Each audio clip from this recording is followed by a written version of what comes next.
one of the realities of being the quarterback of a team that is so bad that it gets the head coach and the GM blown out, sir, is that you're potentially in jeopardy yourself when the new regime gets there.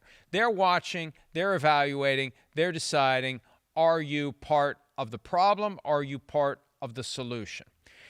And I say that because there's a clip yesterday where Liam Coen is gesticulating in the direction of Trevor Lawrence. Watch Lawrence. He's like, hey, I mean, that's open, stunning disrespect by Lawrence of his head coach. Now, he's got a contract that makes it very hard for the Jaguars to say see you later, and maybe Trevor Lawrence is keenly aware of it. But that's troubling. If you're a Jaguars fan, that's troubling to see the new head coach and the quarterback in the open with everyone seeing it, with that kind of interaction, with Lawrence doing that very dismissive, like, get out of my face with that. Yeah. So it just makes you wonder, if that's the stuff you see in public, what's going on between those two in private? Right. Liam Coen he don't give a damn, right? Liam Coen, this is the first time Trevor Lawrence is going to be like really coached by a offensive mastermind quarterback guy, right? That's going to be like, oh, we're not here just to roll out the red carpet because you're the first pick of the draft and we gave you all this money and we're just going to kiss your butt all the time, right? Liam Coen don't give a damn about all that. He is going to push them, push that offense. That's why Baker Mayfield was good with him, because he could probably do those type of things, and Baker was tough to handle it. This is new experience for Trevor Lawrence. He's under the gun every day. And Liam Coen, he wants, the general at quarterback. And for quarterbacks, at times, I don't even know how to quite describe this. Trevor Lawrence, as we described with running past the line of scrimmage and all that, I think can have some like aloofness, if that makes sense, right?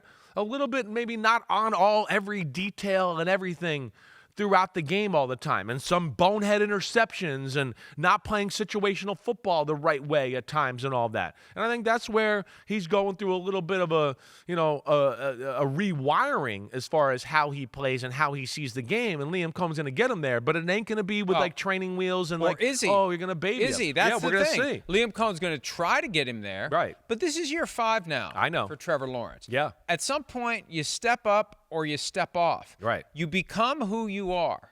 And that's it. Every year there's a number 1 overall draft pick. Every year they're first-round quarterbacks. And there's only so many teams that are going to be good. And there's only so many guys that are going to be good. And Trevor Lawrence, I remember when he first established himself at Clemson, it's like, man, this guy's the next big thing. What has he done in the NFL but for the 2022 season when they got to the Final 8? That was the year where it looked like he's going to join the ranks of the elite quarterbacks. Since then, it hasn't happened. And yesterday, it wasn't good enough. The operation itself wasn't good enough. But when you throw on top of that, whatever that interaction was, and I'm sure that Liam Coen will be talking about it today and Lawrence will be asked about it this week, it tells me that something's off. And it's too early in the season he was for that frustrated with him. much frustration, Right. hostility, and just kind of like, what the hell are we doing here? So if Coen is sufficiently irritated and perplexed to behave that way, it tells you that Lawrence isn't doing something that Liam Coen has been harping on him to do. Right. It was kind of like, Coen was kind of like, he had the demeanor of a guy who's thinking, how many times do we have to frickin' do this? How many times do I have to tell you this? Yeah. We've been over this. Right. You know this. Let's do this. Yeah. And Lawrence is like, get the hell out of here. Yeah, I know. I want to see more of the context, and I don't know, maybe you guys can tell me the timestamp of that, because I saw that kind of after the fact. There was 9 games at 1 o'clock, and I was watching this one pretty closely, but I kind of missed the lead up to what happened there in that moment. I also think we got to take into account here, all right, that Liam Coen was on the sideline convulsing because he's like, we should be up by 25 points, and we're in a dogfight here. So I think there was that too. Last thing, because I know we got to move on to one other game. No, we don't have to talk about that game. Okay, we definitely do. But the last thing, Travis Hunter. He's the biggest story on that football team. I don't like what they're doing. Again, so you played both sides of the ball. I don't remember anything good he did on either side of the ball. In fact, I just remember some bad on the defensive side of the ball. I don't get it.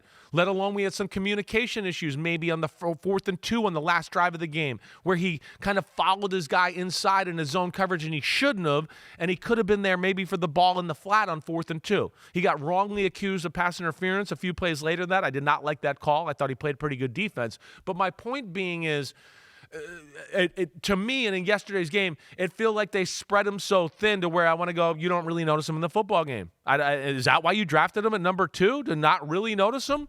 I'd rather him be all in on the offense and make a bunch of plays there, and then it's just a smaller handful. But what was it yesterday? About 40 plays on offense and 40 plays on defense? 39 on defense, I know that. Right, and I think it was like mid-30s on the offensive side of the ball. But nothing you can sit there and go, ooh, I saw that. Ooh, that was great. Ooh, that.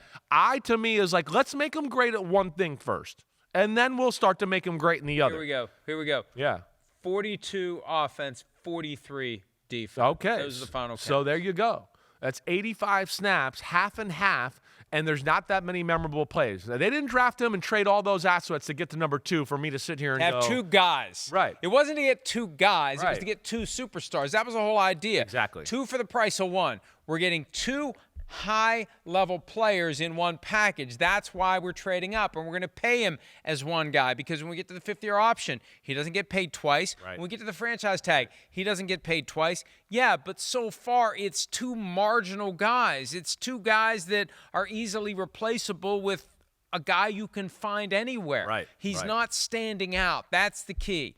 And if you're not going to stand out playing offense and defense, then it becomes imperative to put him on one or the other and let him focus on that so he can stand out. Right. And we'll find out if he does stand out. Exactly. And then if he does stand out, then maybe when you have that confidence, Right. because you've developed as a player. I'm the man, the team believes in me, there's know a how to use vibe. me and everything that way. Yes. Then you go back to the other side of the ball. Deion Sanders didn't show up playing offense. Exactly right. We just played D and we returned some punts. And then a few years went by and they went, damn, this guy can catch the ball and run routes. Let's start doing that. So, hey, bottom line is when the Jaguars are playing their best, they catch my eye. I'm a big fan of Liam Coen. I think they messed some things up yesterday. Trevor Lawrence, Liam Coen, whatever. I like their team. But good job by the Bengals hanging in there and 2-0, and we haven't seen that from them in a long time. Hi, it's Mike Florio. Thanks for watching PFT on YouTube. Hit subscribe for the latest news and analysis from Pro Football Talk.